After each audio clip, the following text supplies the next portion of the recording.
যেমনটি আমরা লাস্ট এপিসোডে দেখেছিলাম জিয়ানের গ্রুপ পোর্টাল ওপেন করে চলে গিয়েছিল। তারপর সিন চেঞ্জ হয়ে যায় এবং আমরা স্পেসের মধ্যে দেখতে পাই যেখানে ক্র্যাক হয়ে গিয়েছিল এবং সেইখান থেকে বের হয়ে আসে জিয়ানদের গ্রুপ এবং তারা একটি জায়গায় নেমে যায়। তারপর পয়জন গার্ল মাস্টার ইয়াওচান জিয়ানের কাছে দৌড়ে আসে এবং মাস্টার ইয়াওচান জিয়ানের পালস চেক করতে শুরু করে। মাস্টার ইয়াওচান জিয়ানের অবস্থা দেখে একটু চিন্তিত পড়ে যায়। এটি দেখে পয়জন গার্ল মাস্টার ইয়াওচানকে জিজ্ঞেস করে জিয়ানের কি হয়েছে। তখন মাস্টার ইয়াওচান রেগে গিয়ে বলে সে জিয়ানের সমস্ত পেশি এবং শিরা বিচ্ছিন্ন হয়ে গিয়েছে এবং 70% হাড়টি ভেঙে গিয়েছে। আর এটার কারণ হচ্ছে ওল্ড ঘোস্ট জাইজিং, যে তার ফুল পাওয়ার ইউজ করে জিয়ানের উপর অ্যাটাক করেছে। এটি শুনে পয়জন গার্ল এবং ছোট্ট জিয়া অনেক টেনশনে পড়ে যায়। দিয়ে মাস্টার ইয়াওচান আরো রেগে গিয়ে বলে সোল হল, আমি আমার মৃত্যুর আগ পর্যন্ত তোমাদেরকে ছাড়বো না। তখন মাস্টার ফ্যাংজনজি বলে ইয়াওচান ব্রাদার, তুমি তোমার কন্ট্রোল হারিও না, আর এখন আমাদের সবচেয়ে আর্জেন্ট বিষয় সেটা হলো আমাদেরকে জিয়ানকে সেভ করতে হবে। তুমি হলো লেজেন্ডারি ইয়াওচান, তোমার কাছে যে অ্যালকেমি স্কিল আছে সেই স্কিল দিয়ে তুমি কোনো না কোনো ভাবে জিয়ানকে সেভ করেই ফেলবে। এটি শুনে মাস্টার ইয়াওচান মন খারাপ করে এবং জিয়ানের পালস চেক করে বলে পরিস্থিতি কিছুটা ভালো হতে পারে, কারণ জিয়ানের কাছে 3000 বার্নিং ফ্লেম আছে, আর 3000 বার্নিং ফ্লেম কে বলা হয় আনডাইং ফ্লেম, যে কখনো মরবে না। যদি 3000 বার্নিং ফ্লেমের কিছু না হয় তাহলে জিয়ানের যত কিছু গুরুতর সিরিয়াস ইনজুরি হয়ে যাক না কেন জিয়ানকে সে রিপেয়ার করে দিতে পারবে। যেহেতু জিয়ান কোমার মধ্যে আছে তাই জিয়ানের পাওয়ার রিকভারি একদম অটোমেটিক ভাবে হবে। এই জন্য আমরা যদি এমন একটা জায়গা খুঁজে পাই যেখানে 3000 বার্নিং ফ্লেম স্টারের পাওয়ার অ্যাবজর্ব করতে পারে তাহলে জিয়ানের রিকভারি অনেক স্পিডে বেড়ে যাবে এবং জিয়ান অনেক তাড়াতাড়ি সুস্থ হয়ে যাবে। আচ্ছা একটা কথা বলি, সেটা হলো আমাদের সিজন 2, 3, 4, 5 এর যে এপিসোড গুলো আছে সেগুলো যে রিমুভ হয়ে গিয়েছে আমার যে আরেকটা চ্যানেলে আছে সেই চ্যানেলে আপলোড করব। সাথে ব্যাটল থ্রু দ্য হেভেনের লেভেল কতগুলো আছে এবং ব্যাটল থ্রু দ্য হেভেনের কতগুলো হেভেন ফ্লেম আছে সবকিছুর নাম সহ আমি সেইখানে এক্সপ্লেইন করব। এছাড়াও শর্ট ভিডিওতে যার যার প্রশ্ন বা কোশ্চেন থাকবে ব্যাটল থ্রু দ্য হেভেন সম্পর্কে সেগুলো বলারও চেষ্টা করব। চ্যানেলটির নাম আকাশ অ্যানিমি অল, সেখানে অলরেডি 170 জনের মতো সাবস্ক্রাইবার আছে, দেখি 1K সাবস্ক্রাইবার করতে পারি কিনা। চ্যানেলটার লিংক ডেসক্রিপশন বক্স এবং কমেন্ট বক্সে দেওয়া আছে, সেখানে ক্লিক করে সাবস্ক্রাইব করে দেখি আপনারা 1000 সাবস্ক্রাইবার করতে পারেন কিনা। এবার আসি মেইন এপিসোডে। তখন মাস্টার ফ্যাংজনজি বলে তুমি হয়তো ভুলে গিয়েছো আমাদের ফলিং স্টার প্যাভিলিয়ন এস্টাবলিশ বা প্রতিষ্ঠা করা হয়েছিল একটা মেটেরয়েড বা উল্কাপিন্ডের উপর, তাই জিয়ানের ইনজুরি রিকভারি করার জন্য ফলিং স্টার প্যাভিলিয়নই সবচেয়ে সুইটেবল জায়গা। তখন মাস্টার ইয়াওচান বলে হ্যাঁ তুমি তো ঠিক বলেছো, সেখানকার স্টারের পাওয়ার ইউজ করে এই ছোট্ট ছেলের জীবন বাঁচানো যাবে। তারপর মাস্টার ফ্যাংজনজি মন খারাপ করে বলে জিয়ানকে তো বাঁচানো যাবে, কিন্তু জিয়ানের এত সিরিয়াস ইনজুরির কারণে জিয়ানের যে কাল্টিভেশন স্পিড সেটা অনেক বেশি ব্যাহত হবে, আর এই জিনিসটা জিয়ানকে মরে যাওয়ার চেয়েও বেশি কষ্ট দিবে। এটি শুনে তো পয়জন গার্লরা ভেঙে পড়ে, কিন্তু এদিকে মাস্টার ইয়াওচান হাসতে শুরু করে এবং মাস্টার ফ্যাংজনজিকে বলে এটা নিয়ে তুমি টেনশন করিও না, কারণ জিয়ানের বডির মধ্যে কি আছে সেটা তুমি অনুভব করো একবার, সেখানে দেখো তো কোনো কিছু চিনতে পারো কিনা। তখন মাস্টার ফ্যাংজনজি জিয়ানের বডি চেক করতে শুরু করে। তারপরে মাস্টার ফ্যাংজনজি বলি এটা তো ইন্ডিয়ান ড্রাগন পিল, দুজন কতদূর জানি এই পিলটা খেয়েছিল, যেখানে পিল খাওয়ার পর জিয়ানের বডিতে কোনো কিছুই হয়েছিল না। তখন মাস্টার ইয়াওচান বলেছিল এর পিলের কাজ তুমি পরে বুঝতে পারবে। তারপর মাস্টার ইয়াওচান বলে বর্তমানে জিয়ানের যে বডি আছে সেটা ব্রেক হয়ে গিয়ে রিপেয়ার করার বাইরে চলে গিয়েছে, তাই এই সুযোগে জিয়ান তার বডি নতুন করে তৈরি করে সে তার ব্রেক থ্রু করতে পারবে। তখন জিয়ান চলে যাবে দাও জোন লেভেলে, তাই আমাদের আর সময় নষ্ট করলে চলবে না, এখনই আমরা ফলিং স্টার প্যাভিলিয়নের দিকে যাবো। এটি বলে জিয়ানকে নিয়ে মাস্টার উঠে দাঁড়ায়। তখন বেয়ার কিং জিয়ানকে নিয়ে নেয়, তারপরে সিন চেঞ্জ হয়ে যায় এবং আমরা দেখতে পাই জিয়ানদের গ্রুপ অনেক স্পিডে ফলিং স্টার প্যাভিলিয়নের দিকে যাচ্ছিল। জিয়ান ছিল বেয়ার কিং এর কাঁধে এবং জিয়ানকে নিয়ে তার অনেক পথ পাড়ি দেয়। তারপরে জিয়ানদের গ্রুপ একটা জায়গায় দাঁড়িয়ে যায়। তখন মাস্টার ফ্যাংজনজি বলে এই জায়গাটা সেফ এবং আমাদের সামনে রয়েছে ফলিং স্টার প্যাভিলিয়ন। এটি শুনে বেয়ার কিং এবং বাকি সবাই সামনের দিকে তাকায় কিন্তু কিছুই দেখতে পারে না। তখন বেয়ার কিং প্রশ্নের মতো করে বলে এটা। তখন মাস্টার ফ্যাংজনজি বলে আমাদের ফলিং স্টার প্যাভিলিয়নের উপর একটা গ্রেট ফরমেশন লাগানো রয়েছে, যার ফলে বাইরের যে কোনো ফাইটার আমাদের ফলিং স্টার প্যাভিলিয়ন দেখতে পারবে না। তারপরে মাস্টার ফ্যাংজনজি একটি জেট টোকেন বের করে ফেলে এবং বলে এই জন্যই বাইরের কোনো ফাইটার আমাদের ফলিং স্টার প্যাভিলিয়নের হেডকোয়ার্টার কেউ দেখতে পারবে না। তারপরে আমরা দেখতে পাই সেই জেট টোকেন থেকে একটি ফরমেশন তৈরি হতে শুরু করে দিয়েছিল এবং একটু পরই সেই জেট টোকেনের ফরমেশন একদম পুরোপুরি কমপ্লিট হয়ে যায়। এটি বলেই তাদের সামনে একটা গর্জিয়াস পোর্টাল ওপেন হয়ে যায়। এই পোর্টাল দেখে পয়জন গার্ল বলে এই জন্য অবাক হওয়ার কিছুই নেই যে ফলিং স্টার প্যাভিলিয়ন 4টা গ্রেট প্যাভিলিয়নের মধ্যে একটি, এমনকি প্রোটেক্টিভ যে ফরমেশনটি রয়েছে সেটিও অনেক বেশি মিস্টেরিয়াস। তখন মাস্টার ফ্যাংজনজি বলে এখন তাহলে যাওয়া যাক। তারপরেই জিয়ানদের গ্রুপ সেই পোর্টালের মধ্যে চলে যায়। তারপর সিন চেঞ্জ হয়ে যায় এবং আমরা পরের সিনে দেখতে পাই সেই গর্জিয়াস পোর্টালটি ওপেন হয়ে গিয়েছিল এবং সেইখান থেকে জিয়ানদের গ্রুপ বের হয়ে আসে। তখন জিয়ানদের গ্রুপ অবাক হয়ে সামনের দিকে তাকায় এবং ফলিং স্টার প্যাভিলিয়নকে দেখে এবং তারপরে আমরা ফলিং স্টার প্যাভিলিয়নকে দেখতে পাই যেটা অনেক বড় হওয়ার সাথে সাথে অনেক বিউটিফুল ছিল। এদিকে মাস্টার ইয়াওচান ফলিং স্টার প্যাভিলিয়নকে দেখে বলে আমি অনেক বছর ধরে এই জায়গায় আসিনি, কিন্তু ব্রাদার ফ্যাং তুমি তো দেখছি এই জায়গাটা অনেক কেয়ার করেছো। তখন মাস্টার ফ্যাংজনজি বলে তুমি কি মনে করেছো সবাই কি তোমার মতো যে সবকিছু বাদ দিয়ে ঘুরতে চলে যায়? আর ব্রাদার ইয়াওচান তোমার বাসায় তোমাকে স্বাগতম। ইয়াওচান হুম বলে এবং সামনের দিকে তাকাই। তারপরে আমরা সামনের দিকে দেখতে পাই সেখানে মাস্টার ফ্যাংজনজির ডিসাইপল সহ ফলিং স্টার প্যাভিলিয়নের ডিসেবলরা চলে এসেছিল। তখন মিস মু সহ বাকি ডিসেবল প্যাভিলিয়ন মাস্টার বলে গ্রিট করে। তারপর মাস্টার ফ্যাংজুনজি ডিসেবলদেরকে বলে, আসো আমাদের ফলিং স্টার প্যাভিলিয়নের মাস্টার ইয়াওচানের সাথে দেখা করো। তখন মিস মু মাস্টার ইয়াওচানকে গ্রিট করে এবং তারপরে বাকি ডিসেবলরা মাস্টার ইয়াওচানকে প্যাভিলিয়ন মাস্টার বলে গ্রিট করে। এদিকে মাস্টার ইয়াওচান মাস্টার ফ্যাংজুনজিকে বলে, তুমি আর ভালো হলে না, এখনো আগের মতোই কাজ কাম করছো। আচ্ছা সেই কথা বাদ দাও, আগে আমাদের জিয়ানের কাজ শেষ করতে হবে। এটি শুনে মিস মু জিয়ানকে দেখে বলে, জিয়ান এমন ভাবে আহত হয়ে যেতে পারে কিভাবে? তখন মাস্টার ফ্যাংজুনজি বলে, জিয়ান সোলো হলের 5 স্টার দাউজুন লেভেলের পাওয়ারফুল ইলারের সাথে ফাইট করেছে। যদিও জিয়ান সেই ইলারে একটা হাত ভেঙে ফেলেছে, তারপরেও সাথে সাথে জিয়ান অনেক বেশি আহত হয়ে গিয়েছে। এটি শুনে মিস মু বলে, 5 স্টার দাউজুন? জিয়ান 5 স্টার দাউজুন লেভেলের ইলারের হাত ভেঙে ফেলেছে? তখন বিয়ার কিং হোম বলে। এদিকে মাস্টার ফ্যাংজুনজি বলে, যদিও এই কথাটা শুনতে অবিশ্বাস্য মনে হলেও সত্যি এটাই। এটি বলে মাস্টার ফ্যাংজুনজি বলে, তাহলে যাওয়া যাক, যেতে যেতে আমরা বাকি কথা বলতে পারবো। এটি বলে তারা সেখান থেকে চলে যেতে শুরু করে। এদিকে মিস মু সেদিকে অবাক হয়ে তাকিয়েছিল। তারপর সিন চেঞ্জ হয়ে যায় এবং আমরা ফলিং স্টার প্যাভিলিয়নের একটি বিশেষ রুমের মধ্যে দেখতে পাই যেখানে জিয়ানকে শোয়ানো হচ্ছিল। এদিকে জিয়ান দেখরুম নিচে থেকে জিয়ানের দিকে অবাক হয়ে তাকিয়েছিল। অন্যদিকে জিয়ানের নিচ থেকে স্টারের পাওয়ার বেরোচ্ছিল এবং জিয়ান সেই পাওয়ারকে অ্যাবজর্ব করছিল। তারপরে জিয়ানের বডি থেকে 3000 বার্নিং ফ্লেম বের হতে শুরু করে। এদিকে মাস্টার ফ্যাংজুনজি নিচে চলে আসে এবং অন্যদিকে আমরা জিয়ানকে দেখতে পাই যার বডির মধ্যে থেকে 3000 বার্নিং ফ্লেমের রিয়েল বডি বের হয়ে আসে এবং সে তার আসল খেলা শুরু করে দেয়। তারপরে বার্নিং ফ্লেম রিয়েল বডি থেকে ভ্যানিশ হয়ে যায়। এটি থেকে মাস্টার ইয়াওচান বলে, সত্যি এটা কাজ করছে। তখন মাস্টার ফ্যাংজুনজি বলে, ব্রাদার ইয়াওচান, তোমাকে আর এগুলো নিয়ে টেনশন করতে হবে না, কারণ এখানে পর্যাপ্ত পরিমাণে স্টারের পাওয়ার আছে যেটি 3000 বার্নিং ফ্লেমকে সারা জীবন থাকতে সাহায্য করবে। তাই আমি বিশ্বাস করি জিয়ানের যে সিরিয়াস ইনজুরিটা আছে সেটা অনেক তাড়াতাড়ি ঠিক হয়ে যাবে। এটি শুনে আমাদের ছোট্ট জে এবং পয়জন গাল অনেক খুশি হয়ে যায়। এদিকে মাস্টার তিয়ানহা বলে, এই ছেলে সত্যি অনেক লাকি। এদিকে বিয়ার কিং বলে, ব্রাদার জিয়ান, তুমি যখন জেগে উঠবে তখন তুমি আমার কাছ থেকে যে কোনো মেডিকেল ইনগ্রিডিয়েন্ট নিতে পারবে। এটি শুনে জিয়া খেপে যায় এবং জিয়ার রাগ দেখে বিয়ার কিং বলে, বেছে নেওয়ার কিছু নেই, জিয়ানকে সবকিছুই দিয়ে দেওয়া হবে। তখন জিয়া বলে, এখন শুনতে ভালো লাগছে। অন্যদিকে পয়জনকাল মনে মনে বলে, জিয়ান তুমি অবশ্যই তাড়াতাড়ি জেগে উঠবে, কারণ তোমার জন্য অনেক মানুষ ওয়েট করছে। তার কিছু সময় পর মাস্টার ইয়াওচান সবাইকে বলে, তোমরা এখন এখান থেকে যেতে পারো, আমি এখানে থেকে জিয়ানের কেয়ার করব। আর বাইরে তোমরা যেখানেই থাকো না কেন সোলালের কাছ থেকে একটু সাবধানে থাকবে। তখন সবাই হুম বলে সেইখান থেকে চলে যেতে শুরু করে। তখন মাস্টার ইয়াওচান জিয়ানের দিকে তাকায় যে কোমার মধ্যে ছিল। তারপর মাস্টার বসে বোন চিলিং প্ল্যান ইউজ করে জিয়ানের জন্য মেডিসিন তৈরি করছিল। এভাবে করে মাস্টার ইয়াওচান পিল রিফাইনিং করতে থাকে এবং অনেক সময় পার হয়ে যায়। তারপরে সিনে আমরা দেখতে পাই টিচার জিয়ানকে তুলে একটা পিল খাইয়ে দেয় এবং এর মাধ্যমে আমরা দেখতে পাই জিয়ান অনেকটা সুস্থ হয়ে গিয়েছিল। তারপর টিচার আবার জিয়ানকে শুয়ে দেয় এবং তার পালস চেক করতে থাকে। তার কিছু সময় পর আবার টিচার জিয়ানকে তুলে ফেলে এবং জিয়ানকে তার বোন চিলিং প্ল্যান দিয়ে হিল করতে শুরু করে। তারপর মাস্টার ফ্যাংজুনজি একটি বক্সে মেডিকেল ইনগ্রিডিয়েন্ট নিয়ে আসে এবং সামনের দিকে তাকিয়ে দেখে টিচার তখনও জিয়ানকে হিল করছে। এটি দেখে মাস্টার ফ্যাংজুনজি ডিস্টার্ব করবে না বলে এখান থেকে আবার চলে যায়। এদিকে আমরা টিচারকে দেখতে পাই যে তখনও জিয়ানকে হিল করছিল এবং হিল করতে করতে অতীতের সিন দেখতে পাই যেখানে টিচার জিয়ানকে অনেক কিছুই শেখাচ্ছিল। তারপর আমরা দেখতে পাই মাস্টার ফ্যাংজুনজি যে ইনগ্রিডিয়েন্ট গুলো নিয়ে এসেছিল টিচার সেই ইনগ্রিডিয়েন্ট গুলোকে রিফাইনিং করে একটা পিল তৈরি করছিল। তারপর আবার আমরা অতীতের সিন দেখতে পাই যেখানে জিয়ান এবং টিচার অনেক মজা করছিল এবং অনেক কিছু শিখছিল।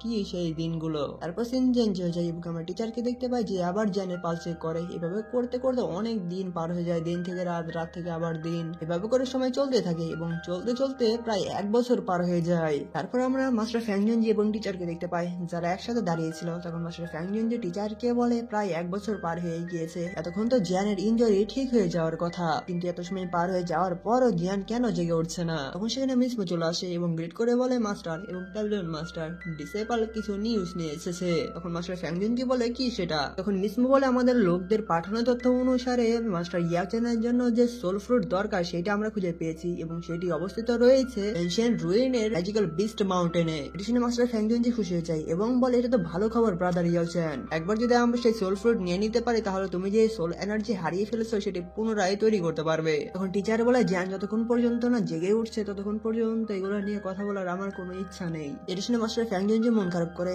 এবং সামনের দিকে তাকায়। তারপরে সিন চেঞ্জ হয়ে যায় এবং আমরা জুনারকে দেখতে পাই যে একটি মাউন্টেনে দাঁড়িয়েছিল এবং তখনই সেখানে বডিগার্ড চলে আসে। তখন জুনারের বডিগার্ড বলে 1 বছর হয়ে গিয়েছে, আমরা আমাদের লোক চারদিকে পাঠিয়ে দিয়েছি, কিন্তু তারপরেও ইয়াং মাস্টার জিয়ানের কোনো খোঁজ খবর পাইনি। তখন জুনার মন খারাপ করে বলে, আমি জানি না কেন আমার হৃদয়ের মধ্যে এত অস্থিরতা বিরাজ করছে, আমি আশা করছি জিয়ান যেন একদম ঠিকঠাক থাকে। তখন জুনারের বডিগার্ড বলে, মিস, ইয়াং মাস্টার জিয়ানের ভাগ্য অনেক ভালো, তাই তার কিছুই হবে না। তখন জুনার বলে, আমি তাই আশা করছি। তারপর সিন চেঞ্জ হয়ে যায় এবং আমরা জিয়ানকে দেখতে পাই যে তখনও কোমায় ছিল। তারপর সিন চেঞ্জ হয়ে যায় এবং আমরা আকাশের সিন দেখতে পাই। তারপর আবার জঙ্গলের সিন দেখতে পাই। তারপর আমরা মেইন সিন দেখতে পাই যেখানে জিয়ানের ফাদার জিয়ান জিয়ানকে মোটিভেট করছিল। তারপর আবার জিয়ানকে দেখতে পাই, জিয়ান তখন এই স্মৃতিগুলো হয়তো দেখছিল। তখন আমরা টিচারকে দেখতে পাই যে জিয়ানকে গাইড করছিল। এদিকে আবার পজনকালকে দেখতে পাই যে প্যালেসের বাইরে থেকে জিয়ানের জন্য ওয়েট করছিল। ভাই এরকম যদি সত্যি সত্যি রিয়েল লাইফে থাকতো তাহলে আর কিছু দরকার হতো না। তারপর আমরা জিয়ানদের ভাইয়ের সিন দেখতে পাই যেখানে জিয়ান এবং তার ভাইরা মিলে পার্টি করছিল। তার পাশে আবার ইয়াফিয়া ছিল। তখন আমরা আইস ইম্পারেটকে দেখতে পাই যে জিয়ানের জন্য কি না করেছে। তারপর আমরা জুনকে দেখতে পাই যে অতীতে মাউন্টেনে বসে জিয়ানের কথা ভাবতো। তারপর আমরা আমাদের কুইনকে দেখতে পাই যার মনের মধ্যে জিয়ান যে কি পরিমাণে আছে সেটা আমরা সবাই জানি। এগুলো দেখার পর জিয়ানের হাতের এক আঙ্গুল নাড়াচ্ছিল। তারপর আমরা দেখতে পাই যেখানে জিয়ান, টিচার এবং জিয়ানের ফাদাররা মিলে মাছ ধরছিল। তারপর তখনই আমরা দেখতে পাই জিয়ানের চারপাশ থেকে ফ্লেম কালেক্ট হচ্ছিল এবং সেই ফ্লেম গুলো একসাথে হয়ে একটি ফায়ার লোটাস তৈরি করে ফেলে। তারপর সেই ফ্লেম গুলো জিয়ানের বাড়িকে উপরে নিয়ে আসতে শুরু করে এবং সেই টাওয়ার থেকে একটা ওয়েব চারদিকে ছড়িয়ে যায়। যে গোল্ডেন ফ্লেম দেখতে পাচ্ছেন এটা ছিল ইনিয়ান পিলের, যার ফলে এই পিলের এনার্জি যেখানে যেখানে লাগছিল সেইখান থেকে একদম ফুল এবং সুন্দর সুন্দর গাছপালা ছেয়ে যাচ্ছিল। এদিকে এই এনার্জির জন্য ফলিং স্টার প্যাভিলিয়ন কাঁপতে শুরু করে দিয়েছিল। এগুলো দেখে ডিসেবলরা সেখানে থেমে যায় এবং বলে এখানে আবার কি হচ্ছে। দেখা যাচ্ছে একটা পিছনের মাউন্টেন এই স্টোন টাওয়ার থেকে। এদিকে আমরা ভেতরে জিয়ানকে দেখতে পাই যার বডি থেকে সেই ইন্ডিয়ান পিলের ভয়ঙ্কর ওরা বের হচ্ছিল এবং সেই ওরা বা এনার্জি কালেক্ট হয়ে সেখানে 3000 বার্নিং ফ্লেমের বডি ক্রিয়েট হয়ে যায় এবং সাথে সাথে একটা হুঙ্কার ছাড়ে, যার ফলে সেই হুঙ্কারের এনার্জি বা ওয়েব চারদিকে ছড়িয়ে যায়। এদিকে পজনগাল বলে জিয়ান, এদিকে টিচার বলে এই ওরা, এটি বলে সেখান থেকে গায়েব হয়ে যায়। তারপরে মাস্টার ফ্যাংজুনজি এবং মিসমু সেখান থেকে গায়েব হয়ে যায়। অন্যদিকে আমরা দুষ্টু জিয়াকে দেখতে পাই যে পাখির ওপর বসে পিল খাচ্ছিল এবং এই ওরা দেখে বুঝে যায়। তখন জিয়া খাবার ফেলে দিয়ে পাখিকে বলে তাড়াতাড়ি ওই দিকে চলো, এটি বলে সেই টাওয়ারের দিকে যেতে শুরু করে। তারপর আমরা সেই টাওয়ারকে দেখতে পাই সেইখান থেকে অনেক ভয়ঙ্কর ভাবে ওয়েব বের হচ্ছিল। তারপরে জিয়ানদের গ্রুপ টাওয়ারের নিচে চলে আসে এবং পজনকাল অনেক খুশি হয়ে বলে মনে হচ্ছে জিয়ান উঠে গিয়েছে। এদিকে টিচার তো অনেক খুশি হয়ে গিয়েছিল। তখন টিচার বলে ছোট্ট ছেলে ফাইনালি তুমি জেগে উঠছো। জিয়ানের এই এনার্জি থেকে বেয়ার কিং, মাস্টার তিয়ানা এবং মাস্টার ফ্যাংজুনজি সবাই অনেক খুশি হয়ে গিয়েছিল। অন্যদিকে আমরা সেই টাওয়ারকে দেখতে পাই, সেই টাওয়ার থেকে অনেক ভয়ঙ্কর ভাবে এনার্জি বের হচ্ছিল। এই এনার্জি দেখে নিচে থাকা টিচার বুঝে যায় এবং বলে এই ওরা তো একটা দাউজনের, এটি বলে মাস্টার খুশি হয়ে যায়। তারপরে আমরা সেই টাওয়ারকে দেখতে পাই যেখানে একটা ওরা ব্লাস্ট হয় এবং সেইখান থেকে বের হয়ে আসে সেই গোল্ডেন ড্রাগন। এর থেকে মাস্টার ফ্যাংজুনজি বলে এখন অবাক হওয়ার কিছুই নেই যে এই ছেলে কেন এত সহজে ঘুম থেকে জেগে ওঠেনি। তার মানে বোঝা যাচ্ছে এই ছেলে গত 1 বছর ধরে এনার্জি কালেক্ট করেই যাচ্ছিল যাতে করে সে একসাথে দাউজন লেভেলে ব্রেক থ্রু করতে পারে। দাউজনের কথা শুনতে জিয়ানদের গ্রুপ একদম পুরাই খুশি হয়ে যায়। তখন মাস্টার ফ্যাংজুনজি বলে তাহলে এই ছেলে শুধু শুধু আমাদেরকে এত টেনশনে ফেলে দিয়েছিল। অন্যদিকে আমরা জিয়ানের সেই ড্রাগনকে দেখতে পাই যে জিয়ানকে একদম ঘিরে ফেলে এবং ঘিরে একটা হুঙ্কার ছাড়ে, যার ফলে পুরো ফলিং স্টার প্যাভিলিয়ন কেঁপে ওঠে এবং সেখানকার যে এনার্জি গুলো ছিল সেইখানকার পুরো এনার্জি জিয়ান অ্যাবজর্ব করছিল। জিয়ান এনার্জি কালেক্ট করতে করতে সেই ড্রাগনের এনার্জিও কালেক্ট করে ফেলে এবং সেই এনার্জি জিয়ানের বডির মধ্যে চলে যায়, যার ফলে জিয়ানের বডি থেকে একটা ভয়ঙ্কর ভাবে ওয়েব বের হয়। এগুলো দেখে জিয়ানদের গ্রুপ এবং টিচার গর্বের চোখে জিয়ানের দিকে তাকিয়েই থাকে। টিচারকে দেখতে এখন কতটা না খুশি লাগছে। অন্যদিকে আমরা জিয়ানকে দেখতে পাই যেখানে 3000 লোটাস হার্ট ফ্রেম তার বডিতে কাপড় তৈরি করে দিচ্ছিল। আর একটু পরেই জিয়ান 1000 লেভেলের লুকে চলে আসে এবং তার পিছনে একটা রিং তৈরি হয়ে যায় যেটা প্রত্যেকটা 1000-এর থাকে। তারপর জিয়ান চোখ খোলে এবং চোখ খোলার সাথে সাথে তখনই জিয়ানের 1000 লেভেলের একটা এন্ট্রি দেখতে পায় এবং এই ভয়ঙ্কর পাওয়ারের সাথে স্পেসের মধ্যে ক্র্যাক পড়ে গিয়েছিল। আর জিয়ান একটু ভাব দেখাবে না কেন? আমরা তো সবাই জানি জিয়ান কোন লেভেলের পাকনা। এমন ভয়ঙ্কর পাওয়ার দেখে জুনিয়র ডিসেবলরা বলছিল এটাই কি সেই ইয়াং মাস্টার যে স্টোন টাওয়ারের মধ্যে কাল্টিভেশন করছিল? কি ভয়ঙ্কর পাওয়ার। তখন পাশে থেকে একজন মেয়ে ডিসেবল বলে হ্যাঁ, আমাদের ইলের সাথে যদি পাওয়ারের কম্পেয়ারও করতে চাই সেটাও হবে না, কি ভয়ঙ্কর পাওয়ার। তারপরে আমরা জিয়ানকে দেখতে পাই তারা ভকাল 1000-এর এন্ট্রি। তারপর জিয়ান নিজের পাওয়ার নিজের কাছে নিয়ে নেয় এবং চোখ বন্ধ করে বলে এটাই কি 1000 লেভেলের পাওয়ার। তারপর জিয়ান চোখ খোলে এবং একটি আওয়াজ বলে ছোট্ট ছেলে। এটি শুনে জিয়ান অনেক অবাক হয়ে যায়। তখন জিয়ান সামনে টিচারকে দেখতে পায়। টিচার জিয়ানকে বলছিল ফাইনালি তুমি এই জায়গায় গিয়েছো। জিয়ান যখন টিচারকে দেখতে পায় তখন জিয়ান বলে টিচার এবং টিচার বলে দৌড়ে টিচারের কাছে চলে আসে। তখন জিয়ান টিচারকে ধরে বলে আপনার শিষ্য অনেক খারাপ, কারণ আমার জন্য আপনি এত বছর ধরে কষ্ট পেয়ে যাচ্ছেন। তখন টিচার বলে তুমি যে কষ্ট সহ্য করছো সেই কষ্টের তুলনায় আমি যে কষ্ট সহ্য করেছি সেটা কিছুই না। তখন সেখানে মাস্টার ফ্যাংজুনজি এসে জিয়ানকে বলে ব্রাদার ইয়াওচান এখন পর্যন্ত রাতে ঠিক মতো ঘুমাতে পারেনি, কারণ ব্রাদার ইয়াওচান শুধু 1 বছর ধরে ওয়েটই করেছে তুমি কখন জেগে উঠবে। তখন টিচার বলে ধুর এই ফালতু লোকের কথা তুমি শুনিও না, তুমি যে জেগে উঠেছো এইটাই আমার জন্য অনেক বেশি। তখন জিয়ান টিচারের দিকে তাকিয়ে বলে টিচার আমি আপনাকে অনেক কষ্ট দিয়েছি। তখন টিচার বলে আরে ছোট্ট ছেলে ওঠো, কারণ আমি ছাড়া অনেকেই আছে যে তোমার জন্য অনেক অনেক বেশি টেনশন করেছে। তখন জিয়ান সেই দিকে তাকাই যেখানে আমরা মাস্টার তিয়ানা, পয়জনকাল এবং আমরা ছোট্ট জিয়াকে দেখতে পাই। তখন জিয়ান বলে থ্যাংক ইউ এবং এটি বলে সবাইকে গ্রিট করে। তখন আমাদের দুষ্টু জিয়া জিয়ানকে বলে তুমি এত ভদ্র হয়ে গেলে কবে থেকে, আর তুমি যেহেতু উঠে গিয়েছো আমার জন্য মেডিসিন রিফাইনিং করবে কখন থেকে। তখন জিয়ান বলে এই মেয়েকে নিয়ে আমি যে কি করি এবং জিয়ার মাথা বলিয়ে দিতে শুরু করে। তখনই জিয়ানের একটা কথা মনে পড়ে যায়। তখন জিয়ান বলে টিচার যেহেতু আমি 3টা হ্যাভলিন ফ্লেমকে নিয়ে নিয়েছি তাহলে আমার পর্যাপ্ত পরিমাণে অ্যাবিলিটি হয়ে গিয়েছে, যার মাধ্যমে আপনার জন্য আমি বডি তৈরি করতে পারবো। এখন টিচার মন খারাপ করে বলে এটা কোনো দরকারি বিষয় নয়। এডিশনে মাস্টার ফ্যাং জুনজি বলে, জিয়ান তুমি হয়তো জানো না, এত বছর ধরে সোলারের মধ্যে বন্দী থাকার কারণে ব্রাদার ইয়াচেনের অরিজিনাল সোল এনার্জি বা পাওয়ার সোল হল অনেকটা নিয়ে নিয়েছে, এটাকে সোলের লাইফ ব্লাড বলা হয়। আর একবার যদি সোল এনার্জি ড্যামেজ হয়ে যায় তাহলে সেইটা অনেক ভয়ঙ্কর ভাবে সোলের উপর খারাপ প্রভাব ফেলে, যেটা ব্রাদার ইয়াচেনের সাথে হচ্ছে। এছাড়াও এমনকি যদি ফিজিক্যাল বডি পুনরায় তৈরি করা যায় বা ফিরে পাওয়া যায়, তারপরও আগের যে স্ট্রেংথ সেইটা অনেক রিডিউস হয়ে যাবে বা কমে যাবে। এটি শুনে জিয়ান অনেক রেগে যায় এবং বলে সোল হল। তারপর জিয়ান বলে তাহলে আমার টিচারের হারিয়ে যাওয়া সোল এনার্জি কিভাবে আবার ফিরে পেতে পারি। তখন মাস্টার ফ্যাং জুনজি বলে যদি আমরা সোল ফ্রুট নিতে পারি তাহলে, আর এই জিনিসটা অনেকটাই বিরল। এই সোল ফ্রুটের মাধ্যমে ব্রাদার ইয়াচেনের হারিয়ে যাওয়া সোল এনার্জি আমরা আবার ফিরিয়ে আনতে পারবো। এবং এই সোল ফ্রুট রয়েছে এনশিয়েন্ট রুইনের মধ্যে, যেখানে বর্তমানে অনেক ঝামেলা চলছে। তখন জিয়ান বলে এনশিয়েন্ট রুইন এবং সোল অরিজিন ফ্রুট এটা যেভাবেই হোক আমাকে নিতেই হবে, এটা আমার দৃঢ় পরিকল্পনা। তারপর সিন চেঞ্জ হয়ে যায় এবং আমরা একটি বোটকে দেখতে পাই যেটি স্পেসের মধ্যে ট্রাভেল করে যাচ্ছিল, আর এই বোটটা ছিল সোল হলের। এই বোটের মধ্যে একজন প্রোটেক্টর বলছিল, সম্মানিত ইল্ডার, আমরা খবর পেয়েছি যে ফলিং স্টার প্যাভিলিয়নে কিছু লোক এনশিয়েন্ট রুইনের মধ্যে পাঠাবে। তারপর আমরা একজন ইল্ডারকে দেখতে পাই যার হাত বরফ দিয়ে তৈরি ছিল। তখন সেই ইল্ডার বলে সোল হলের খবরটা পাঠিয়ে দাও যে আমরা ফুল স্পিডে এনশিয়েন্ট রুইনের দিকে যাচ্ছি,